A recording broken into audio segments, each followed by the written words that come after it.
Today, we are going to talk about unique wedding grand exit ideas and how to make them your own. My name is Abby Brown, and I am a 5-star wedding venue owner. And I am here to share the tips, tricks, and stories that I've learned along the way after helping design and execute over 500 weddings. I now own a virtual wedding design company helping brides and grooms all over the United States design their dream wedding for less stress and money than they ever thought possible. Let's dive into today's topic. Planning a grand exit can feel like a mammoth task, but fret not, my friends. Today we are going to lay out the roadmap to orchestrate your grand exit with flair and finesse. First things first. When should you have your grand exit? This sounds like a silly question because you have your grand exit right before you leave for the reception, like right before you leave the reception for the night, right? Well, possibly. The timing of your grand exit depends on a few different factors. The golden rule to always think about is have your grand exit when as many of your guests are present as possible. So, when you're thinking about your guests and who's on your guest list, there are two different options of when to hold your grand exit. First, you can have your grand exit when you're leaving the ceremony or ceremony site. So this could be as you walk down the aisle or as you leave the chapel or the church to head to the reception venue. This is a great option because a lot of your guests will still be at the ceremony location. Your photographer is already there, and so that way you can capture the most people.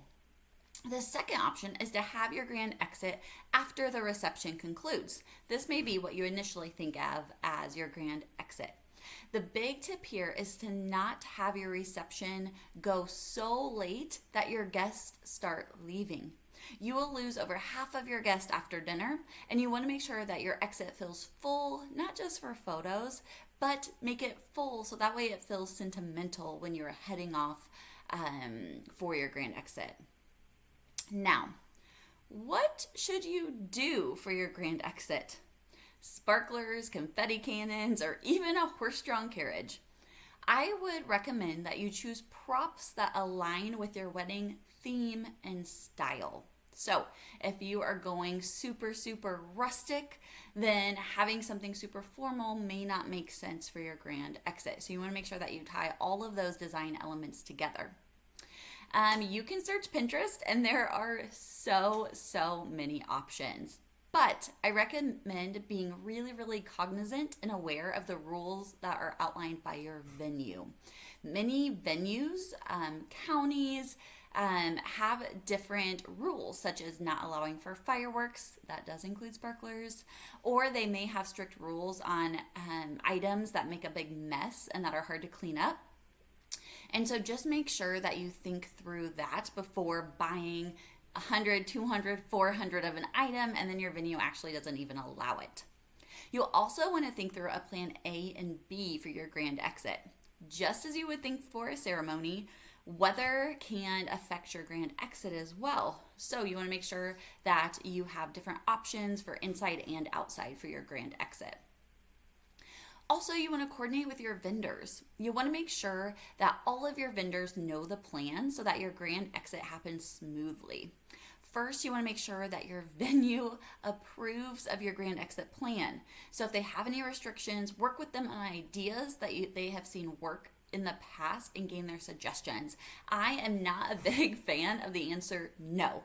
So if you have an idea and it does not work with the rules of your venue, I highly recommend just asking your venue, how can I get that same effect or look that still follows and honors your rules, but gives me this uniqueness that I want on my wedding day. Most venues, if you come with them at that, with those types of requests, they were more than happy to help you.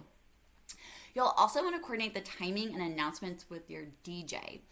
The most awkward grand exits are those that are not announced and guests don't know what to do, when to throw the confetti, when to light their sparkler. And so you want to make sure that the DJ helps coordinate that and when it's happening, as well as you want them to help coordinate when you as the couple are walking out.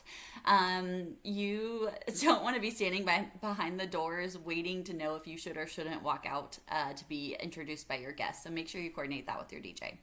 Also, ask your photographer to provide suggestions on timing and location, as they may have a strong opinion depending on lighting and coordinating guests. Photographers also are usually paid a certain hourly rate, and so you want to make sure that they are there for when your grand exit is scheduled and they haven't left already before you do your grand exit.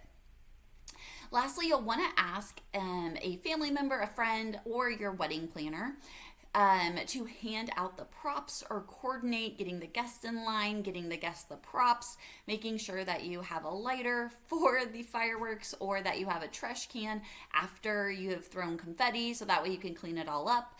And you just want to make sure that you've tasked somebody that's not you for these tasks.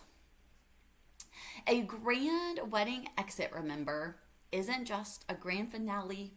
It is that kind of sealing stamp of approval at the end of your wedding to celebrate and bring so many memories. So my friends, with this, I have links in the show notes that provide you with some of my favorite items that I've seen at the venue that guests have used as their grand exit.